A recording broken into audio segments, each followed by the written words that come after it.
I cut my family off for 7 years. No calls, no messages, no looking back. Then one night, my phone filled with 43 voicemails. 7 years is a long time. Long enough to forget voices. Long enough to rebuild yourself from the ground up. That's what I did. After I left, I didn't look back. Not once. No birthdays. No holidays. No, just checking in texts. Nothing. Because sometimes peace only comes when you walk away completely. People always ask why. I never answer. Not because I can't, but because explaining it would mean reliving it. And I worked too hard to move past all that. So I built a new life instead. New job, new apartment, new routines, a quiet life that finally felt like mine. And for 7 years, it stayed that way. Until last night. It started with one notification, a missed call, unknown number. I ignored it, then another, and another. My phone buzzed nonstop on the table. I frowned, glancing at the screen. Same number, over and over again. Something about it felt wrong, desperate. I picked up the phone, my thumb hovering over the screen. Then it stopped, just like that. Silence. I let out a slow breath, placing the phone back down. Probably a scam, or someone with the wrong number. I tried to ignore the uneasy feeling creeping in, until the voicemail notifications started. 1, 2, 5, 10. They kept coming, back to back. My phone lagged for a second, trying to process them all. I stared at the screen, my stomach tightening. 43 voicemails, all from the same number. My chest felt heavy as I opened the first one. There was static at first, then breathing, shaky, uneven, and then a voice I hadn't heard in 7 years. Please call me back.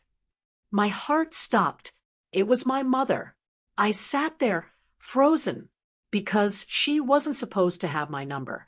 No one from my family was. I changed everything when I left. Everything. So, how did she find me? I played the next voicemail. This time, she was crying. We need you, something's wrong. The third one was worse. More frantic. More desperate. Please, just listen, it's about your father. I paused the recording, my hand shaking. 7 years of silence. Broken in a single night. And suddenly, every reason I left came rushing back. But so did something else. A feeling I thought I buried. Fear. Because whatever made them call me 43 times, it wasn't small. And deep down, I knew one thing for sure. If they were this desperate to reach me, something was very, very wrong. I stared at the phone for a long time before pressing play again. Part of me didn't want to hear it, didn't want to open that door again. But curiosity and something deeper wouldn't let me stop. The next voicemail started immediately. More crying, more panic. Please, you have to come back. We don't know what to do. My grip tightened around the phone. That didn't sound like the woman I remembered. My mother had never sounded weak, never helpless. She was always in control, always the one people feared, not the one begging. I played another. This time, it wasn't her. It was my younger brother. His voice cracked as he spoke.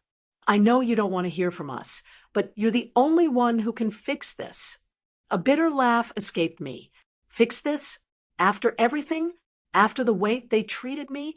I almost stopped right there. Almost blocked the number and walked away like I had 7 years ago.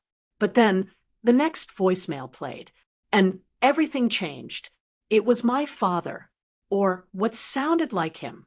His voice was weak, strained, barely there. If you get this, don't trust them. Static cut through the message. Then silence. My heart started pounding. Don't trust them? Who was them? My family? The people around him? Or someone else entirely? The next voicemail came from my mother again, but this time her tone was different. Lower, controlled, like she was trying not to say too much. "Just come home," she said. "We'll explain everything when you get here." That was it. No details, no urgency in her words, just pressure. And that felt wrong, because it didn't match the panic from the earlier messages. It felt calculated, like she knew someone might be listening, or like she didn't want to leave a record. A cold feeling settled in my chest. I replayed my father's message again. "Don't trust them." Over and over. Each time, it sounded more real, more serious. Not confusion, not delirium. A warning. I stood up, pacing the room. 7 years ago, I walked away from that house for a reason. Because nothing there was ever simple. Nothing was ever safe. And now, suddenly they needed me? After all this time, it didn't make sense.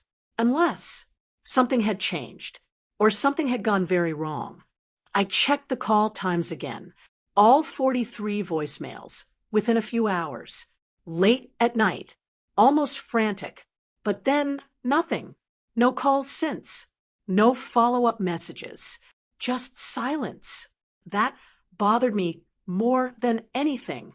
Because if it was truly urgent, why stop?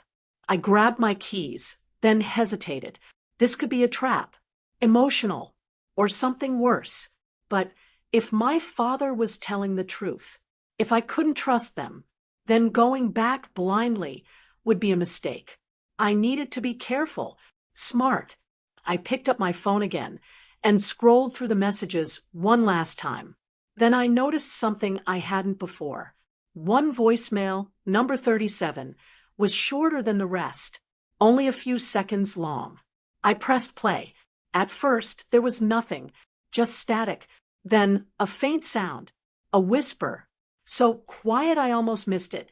I turned the volume up, listened again, and this time I heard it clearly. Not my mother, not my brother, not my father. A different voice. Cold, unfamiliar. Too late. The message ended. My blood ran cold, because that voicemail wasn't meant for me. It was meant for someone else. Someone who thought no one would ever listen this far. I slowly lowered the phone, my heart racing. This wasn't just family drama. This wasn't guilt or regret. Something was happening, something serious. And somehow, after 7 years of silence, I was right in the middle of it again. I took a slow breath, forcing myself to think clearly. One thing was certain now. If I was going back, I wasn't going back as their daughter. I was going back, looking for the truth. And whatever was waiting for me there, it wasn't going to be easy. But I had already made my choice. I grabbed my keys and headed for the door. The house looked exactly the same, like time had frozen, but something felt wrong. Too quiet, too still. I stepped inside, slowly. "Hello." No answer. Then, a faint sound upstairs. I followed it, each step heavier than the last. My heart pounded as I reached the hallway.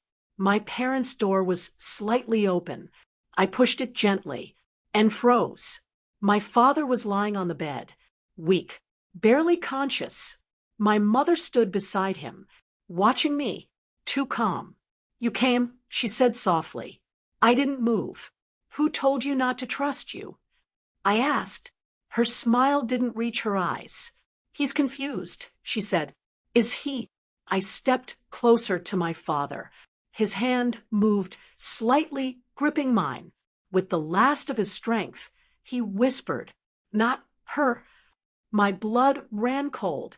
I turned slowly. My mother's expression changed instantly. Cold, empty. "You shouldn't have come," she said. Footsteps echoed behind me. I wasn't alone. And suddenly I understood. The voicemails weren't a plea. They were a setup.